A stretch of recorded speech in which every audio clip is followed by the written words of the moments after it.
హే! Hi! Hello! ఎట్లున్నారుల్లా? మంచిగున్నారా? నేనైతే మస్తున్నా. ఇప్పుడు అప్పటి వరకు పాపతో చాలా ప్రాబ్లమ్ అయిందనమాట. అంటే మళ్ళీ తలకి దెబ్బ తగలకుండా తనని జాగ్రత్తగా చూసుకోవడము అట్లా చాలా అంటే చాలా జాగ్రత్తగా చూసుకున్నాము నేనైతే అమ్మ వాళ్ళ ఇంటి దగ్గర.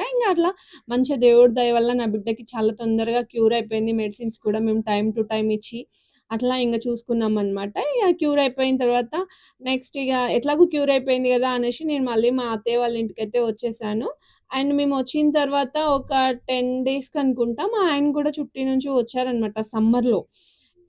వచ్చిన తర్వాత ఏంటంటే, అప్పుడు స్టార్ట్ అయింది గదా! మళ్ళొక కొత్త కథ. మా తోటి కోడలేంటంటే, తనప్పుడు ప్రెగ్నెంట్‌గా ఉండే అనమాట. ఏంటంటే ఆల్మోస్ట్ తనకి డెలివరీ టైమ్ వచ్చేసిందనమాట. 9 మంత్స్ కంప్లీట్ అయిపోయి పొద్దులు గిన అట్లా పడ్డాయన్నమాట. పడిన తర్వాత మా బావ ఏంటి అంటే ఆటో నడుపుతారనమాట. తను ఖచ్చితంగా బయటికెళ్ళాల్సుంటుంది, తిరగాల్సుంటుంది.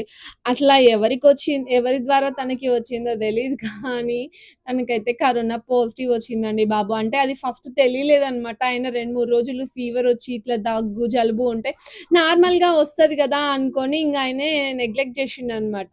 అప్పటికే 2, 3, 4 డేస్ అవుతుంది. మా తోటికోడలికి గూడా ప్రెగ్నెంట్‌గా ఉన్న తనకి గూడా పాజిటివ్ వచ్చేసిందనమాట. ఇద్దరు ఒకే దగ్గర ఉంటారు గదా! సో, అట్లా తనకి గూడా పాజిటివ్ వచ్చేసింది. పాపం నేను ఏం చేయలేని పరిస్థితి. అక్కడే అంటే చిన్న పిల్లలు నాకు ఇద్దరు చిన్న పిల్లలు. అటు మా అత్తయ్య గూడా మా బావ వాళ్ళతోనే ఉండేదనమాట. సో, వెంటనే మా బావ వాళ్ళకి ఒక బాబు ఉన్నాడు.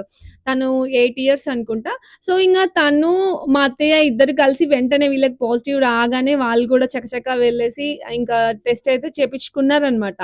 అప్పుడేంటంటే ఆ టెస్ట్ చేసినప్పుడు వాళ్ళకైతే ఇద్దరికీ ఏమంటారు నెగెటివే వచ్చింది. సరే నెగెటివ్ వచ్చింది గదా! మేము వాళ్ళతో ఉంటే బావుండదు. అంటే వాళ్ళిద్దరూ ఉన్నారు గదా! రూమ్స్ చాలా చిన్నగా ఉంటాయన్నమాట. మేమేమో సెపరేట్ రూమ్‌లో ఉండేవాళ్ళమన్నమాట. పక్కకి మాది సెపరేట్ ఉంటుంది.